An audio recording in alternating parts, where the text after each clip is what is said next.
नमस्कार. आज आमच्या जानूताईने माझा फ्रॉक घातलेला आहे आणि मेकअपची तयारी करून राहिलेली आहे. स्वागत आहे तुमचं माझ्या ब्लॉगमध्ये. आणि इकडे ती नट्टापट्टा करून राहिलेली आहे आणि आम्हाला इकडं हसू आवरून राहिलेलं नाही आहे, कारण ती हे फ्रॉक घालून केव्हा पण खाली पडू शकते.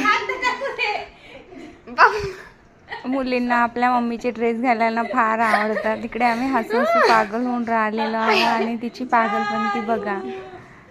इकडे तिकडे तू मटकून राहिलेली आहे आमची जानूताई. काय बोला तिला सुचून राहिलेलं नाही आहे.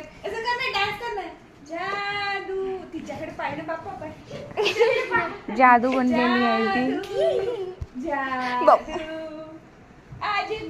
आणि राग आपल्या दीदीवर काढून राहिलेली आहे. मग इकडे मी काव्याच्या स्कूलमध्ये आलेली होती,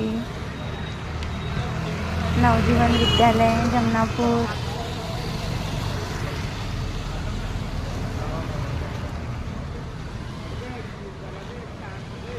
ही बिल्डिंग आता खूप मोठी बनलेली आहे. इंजिनिअरिंग कॉलेज वगैरे उघडलेलं आहे. वातावरण अगदी मस्त आहे. आज काव्याला घ्यायला आली आहे. चला भेटूया मग.